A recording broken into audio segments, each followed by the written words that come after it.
किसी ने पूछा कि सफल होने के लिए एग्जैक्टली हमें क्या करना चाहिए? क्या ऐसी चीज़ होती है जो हमें सफल बना सकती है? तो वो है इच्छा शक्ति। जी हाँ, अगर आप लोगों में इच्छा शक्ति है, तो आप कुछ भी कर सकते हैं। हेलो एवरीवन, हेलो स्टूडेंट्स, कैसे हैं आप? कैसे चल रही है आप सबकी पढ़ाई? मैं हूं निधि शर्मा और आज का वीडियो है कि आप लोगों ने बहुत सारे क्वेश्चन पूछे जब मैंने हनुमान जी वाले पे एक वीडियो बनाया था कि हनुमान जी ने मेरे जीवन में कैसे चेंजेस लेके आए हैं। तो आप लोगों ने पूछा था कि इसका बेसिक जो तरीका होता है वो क्या होता है, अगर सही तरीका पता चल जाए तो हम भी मतलब ये कंटिन्यू करना चाहेंगे। तो देखिए, सबसे पहले तो मैं अपना बता देती हूँ कि मैं कैसे करती हूँ। मैं बस जो मैंने आपको फर्स्ट लाइन बोली स्टार्टिंग की, अपनी इच्छा शक्ति, यानी अगर आपके मन में हनुमान जी के प्रति विश्वास है तो आप कैसे भी हनुमान चैंटिंग करें, वो आपको फल ज़रूर देगी, 100% देगी। वैसे अगर आप इसकी विधि पूछते हैं तो जैसे मेरे एल्डर वन ने और जैसे मैंने आसपास देखा है वो विधि अनुसार अगर करते हैं तो आप अपने पूजा स्थल में हनुमान जी की फ़ोटो रख लें, छोटी बड़ी कुछ भी, कैसी भी हनुमान जी की फ़ोटो होनी चाहिए। वहाँ उसके सामने आप दीपक कर लीजिए। और दीपक इसलिए किया जाता है, अगर हम साइंटिफिकली देखें, कि आपका पूरा फोकस जो है, आप जिस काम पर लगे हैं वो फोकस आपका बना रहे।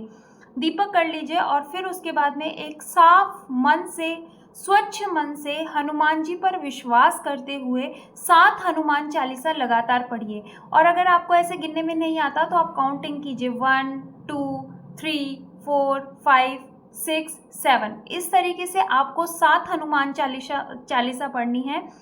आप कोशिश कीजिए कि शुद्ध उच्चारण करें। आप जल्दबाजी में ऐसे नहीं हो कि आप आधे अधूरे वर्ड्स बोल रहे हैं, शुद्ध उच्चारण कीजिए। लेकिन अब मैं अपना बता देती हूँ कि मैं कैसे करती हूँ। मैं कोई हनुमान जी की फ़ोटो सामने नहीं रखती हूँ, कोई दीपक नहीं करती हूँ। मुझे जब समय मिलता है, और ऐसा भी नहीं है कि मैं लगातार साथ करती हूँ, जब जैसे समय मिल जाए मैं वैसे हनुमान चैंटिंग करना शुरू कर देती हूँ। जैसे मैंने आप लोगों को बताया था कि अगर रोटी बनाते टाइम मुझे अभी पढ़ने का मन नहीं है तो फिर मैं हनुमान जी चैंटिंग शुरू कर देती हूँ और मैं रोटियाँ बेलती जाती हूँ और मन में हनुमान जी को याद करते हुए हनुमान चालीसा पढ़ती हुई चली जाती हूँ। इसी तरीके से अगर मैं बैठी हूँ या फिर मैं कोई और काम कर रही हूँ या सजल खेल रहा है और मैं कोई और ऐसा काम नहीं कर सकती, पढ़ाई नहीं कर सकती, तो मैं हनुमान चालीसा पढ़ने लग जाती हूँ। और ऐसा नहीं है कि 7 बार हो गई तो मेरा बस हो गया, कि अब बस फॉर्मेलिटी पूरी हो गई। अगर 7 से 8वीं भी बोलने का मेरा मन करता है तो मैं करती हूँ, लेकिन 7 से कम मैं नहीं करती हूँ। और किसी दिन अगर बाय चांस मेरा नहीं हो पाता, 7 से कम ही है, तो फिर मैं अगले दिन उसको जॉइन करके फिर करती हूँ। जैसे अगर मैंने आज 6 ही की हैं तो फिर मैं अगले दिन 8 करती हूँ, क्योंकि मेरे कल की 1 रह गई थी। इसी तरीके से मैं हनुमान चैंटिंग करती हूँ, क्योंकि मेरा पूरा फोकस जो है वो हनुमान जी पे है, श्रद्धा है, भाव है। अब ये सब चीज़ें भाव से प्रकट होती हैं, किसी के ज़ोर ज़बरदस्ती से नहीं करवाई जाती। अगर आपके जीवन में किसी ने कोई बदलाव किया है तो आप उस पे पूर्णतः विश्वास कीजिए और उनकी आराधना कीजिए, आपको जीवन में सफलता मिलेगी। सफलता मिलने का मतलब ये होता है कि हम में कोई ऐसी पावर, यानी हम लोगों में ऐसा संबल होता है, हम लोगों को ऐसी पावर मिल जाती है, आंतरिक शक्ति मिल जाती है किसी भी काम करने की।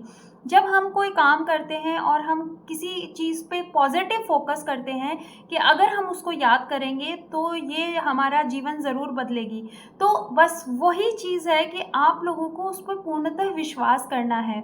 जिस पे आप विश्वास करते हैं, मैं हनुमान जी की ही बात नहीं करूँगी, जिस पे भी आप विश्वास करते हैं उसकी पूर्णतः आराधना करें। मेरे जीवन में हनुमान जी ने बदलाव लेके आया है, इसीलिए मैं उनको मानती हूँ और मैं कोशिश करूँगी कि आप लोग भी मतलब आप लोगों के जीवन में भी ये बदलाव लेके। मदर इन लॉ है, वो गुरुदेव को मानती हैं और हम शांति कुंज को मानते हैं। मैं भी उन्हें बहुत मानती हूँ और ऐसी नहीं है कि मैं उनकी पूजा नहीं करती हूँ और उनकी आराधना नहीं करती हूँ, बिल्कुल करती हूँ, लेकिन नियमित रूप से नहीं करती हूँ। नियमित रूप से हनुमान जी का करती हूँ, हो सकता है जीवन में आगे मैं उनके लिए भी नियमित रूप से करूँ, लेकिन जो भी जिसमें भी आपकी श्रद्धा है, आप उनकी नियमित रूप से आराधना करें, आपको ज़रूर रिज़ल्ट मिलेंगे। तो आप लोगों के बहुत सारे क्वेश्चंस थे ये कि दीदी चैंटिंग कैसे करें, विधि क्या है, पूरे विधि विधान से करें क्या? तो देखिए, पूरे विधि विधान से आप आराम से, जब आपके पास बहुत सारा टाइम हो तब आप बहुत सारे विधि विधान से कीजिएगा। अभी आपका फोकस अपनी पढ़ाई पर है तो अपनी पढ़ाई पर कीजिए, उसमें से कुछ समय भगवान के लिए निकालिए ताकि आपका मन शांत हो, आपके जीवन में आप आगे कुछ कर पाएँ। इसीलिए आपको जो आंतरिक आपको संबल मिल पाए, आपकी पावर जो है वो इंक्रीज़ हो पाए, बस यही एक मोटिव है और इसको आप आगे बढ़ाते रहें। आपका जो भी आराध्य देव है उसको नियमित रूप से आप याद करें, तो आपको आपके जीवन में ज़रूर सफलता मिलेगी। तो ये थे आपके क्वेश्चन का आंसर, और शेड्यूल जो है मैंने डाल दिया है, तो आप ज़रूर उसको देख लीजिएगा टेलीग्राम चैनल पर। टेलीग्राम का लिंक ज़रूर मैं आपको शेयर कर दूँगी। और कैसा लगा वीडियो कमेंट बॉक्स में ज़रूर बताइएगा। और अब जल्द ही आपके पास स्ट्रेटजी वीडियो आने वाला है पटवारी और सेकंड ग्रेड एग्ज़ाम के लिए, तो तैयार हो जाइए और शेयर कर दीजिए। चैनल को सब्सक्राइब करना बिल्कुल मत भूलिएगा। Thank you. Have a nice day.